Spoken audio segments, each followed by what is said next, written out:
কে অনেকদিন যাবৎ সাধারণ ছাত্ররা কোঠাবিরোধী আন্দোলন করছিল। এই কোঠাবিরোধী আন্দোলনকে ঘিরে আপনারা জানেন হাইকোর্টের রায়ের আলোকে আবার সুপ্রিম কোর্ট আগের রায়টাকে অকার্য করে তারা 4 সপ্তাহের একটা স্থিতি অবস্থা দিয়েছে এবং সাধারণ ছাত্রদেরকে ক্লাসে যাওয়ার জন্য মহামান্য সুপ্রিম কোর্ট নির্দেশনা প্রদান করেছেন। কিন্তু আমরা দেখলাম এর কয়েকদিন পরেই মহামান্য সুপ্রিম কোর্টের নির্দেশনাকে অপেক্ষা করে একটি গ্রুপ তারা বিভিন্ন জায়গায় বসে তারা এক সরকার বিরোধী স্লোগান দিচ্ছে, অন্যদিকে তারা গাড়িতে আগুন লাগাচ্ছে, রেল লাইনের স্লিপার তুলে ফেলছে, মেট্রো রেল বন্ধ করে দিয়েছে। আমরা যারা গোয়েন্দায় চাকরি করি আমরা কিন্তু নিবিড় পর্যবেক্ষণ করছিলাম যে এই আন্দোলনটাকে কোঠাবিরোধী আন্দোলনটাকে অন্যদিকে ধাবিত করার জন্য একটি চক্র, একটা গ্রুপ তারা বিভিন্ন সময় অর্থ দিয়ে, কেউ পানি দিয়ে, কেউ লাঠি দিয়ে, কেউ অস্ত্র সরবরাহ করে তারা এটাকে এই পরিস্থিতি থেকে ঘোলাটে করার জন্য তারা চেষ্টা চালাচ্ছে। যার ধারাবাহিকতা আজকেও আপনারা লক্ষ্য করেছেন প্রেস ক্লাবের সামনেও গাড়িতে আগুন লাগানো হয়েছে।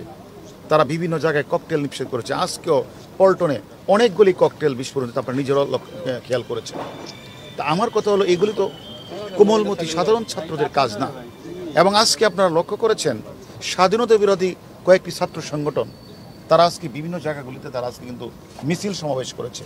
তাহলে এখানে কোঠাবিরোধী আন্দোলন চলছে, মহামান্য হাইকোর্ট একটা নির্দেশনা প্রদান করেছে 7 তারিখ তার রায় হবে, সেখানে এটাকে অপেক্ষা করে কে বা কারা এটাকে মানে ভিন্ন খাতে প্রভাবিত করার যে একটা অপচেষ্টা, তার ধারাবাহিকতা আজকে আমরা এই অফিসে এসেছি। এখানে এসে আপনারা নিজেরা দেখেছেন প্রায় 100-র উপরে আমরা ককটেল পেয়েছি, সেখানে পেট্রোল 5-6 বোতল পেট্রোল আমরা পেয়েছি, তারপরে 500 লাঠিসোঁটা 2-3টা রুমে ছিল, 500 লাঠিসোঁটা ছিল, 60টা দেশি বিদেশি অস্ত্র ছিল এবং আমরা মানে ছাত্রদল এবং তার অঙ্গ সংগঠনের আমরা প্রায় 7জনকে আমরা গ্রেপ্তার করছি। এর মধ্যে একজন হলো, তারা অনেকেই দৌড়ে পালিয়ে গেছে, তার মধ্যে একজন ছাত্রদলের সাবেক সভাপতি শ্রাবণও রয়েছে। আমাদের কথা হলো আমরা যাদেরকে গ্রেপ্তার করি তাদেরও জিজ্ঞাসাবাদ করব তারা কেন, কি উদ্দেশ্যে, কারা এই অফিসগুলিতে লাঠিসোঁটা থেকে বিভিন্ন অস্ত্র তারা রেখেছে। এক দ্বিতীয়ত হলো আমরা এটাও দেখেছি একটি গ্রুপ যেমন অর্থ দিয়ে বিনিয়োগ করছে, অস্ত্র দিয়ে সরবরাহ করছে, আবার তারা গুজব ছড়িয়ে বিভিন্ন পরিবেশটাকে বিভিন্ন দিকে মানে ঘুরিয়ে নেওয়ার চেষ্টা করছে। তাই আমরা বিনীত অনুরোধ করব যারা এই গুজব ছড়াচ্ছে, যারা এই ধরনের অর্থ বিনিয়োগ করছে, যারা এখানে বিভিন্ন লাঠিসোঁটা সরবরাহ করছে, অস্ত্র সরবরাহ করছে, আমরা মনে করি অতীতেও যারা এই অপরাজনীতি বা ষড়যন্ত্রমূলক রাজনীতি করছে তাদেরকে আমরা ছাড় দেইনি।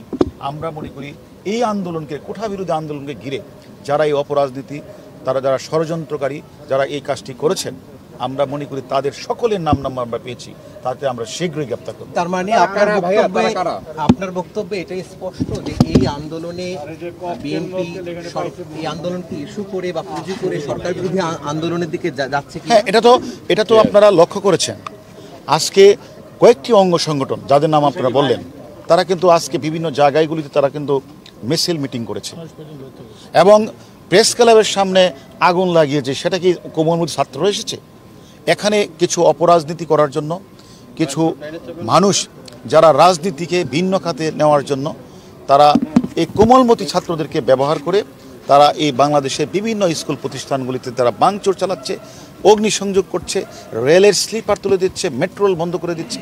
এগুলি আসলে আমাদের গোয়েন্দা তৎপরতা ছিল বলে আমরা সেই খোঁজখবরগুলি রাখছি এবং আমরা সকলের নাম্বার পেয়েছি যারা গুজব ছড়াবে, যারা অর্থ বিনিয়োগ করে যারা আন্দোলনকে ভিন্ন খাতে ধাবিত করার চেষ্টা করবে, যারা লাঠি অস্ত্র সরবরাহ করে, প্রত্যেকেরই নাম্বার পেয়েছে। আমরা মনে করি আমাদের ডিবির চৌকস টিম এবং ঢাকা মেট্রোপলিটন অন্যান্য টিম তারা বিভিন্ন জায়গাগুলিতে কাজ করছে এবং আমরা মনে করি তাদের শীঘ্রই আমরা গ্রেপ্তার করব। অর্থ বিনিয়োগ করছে কারা ওটা আমরা তদন্ত করছি। আমাদের কাছে খবর, এটা আমরা এখনই তদন্তের সাথে বলবো না, আমরা তাদেরকে শীঘ্রই গ্রেপ্তার করব।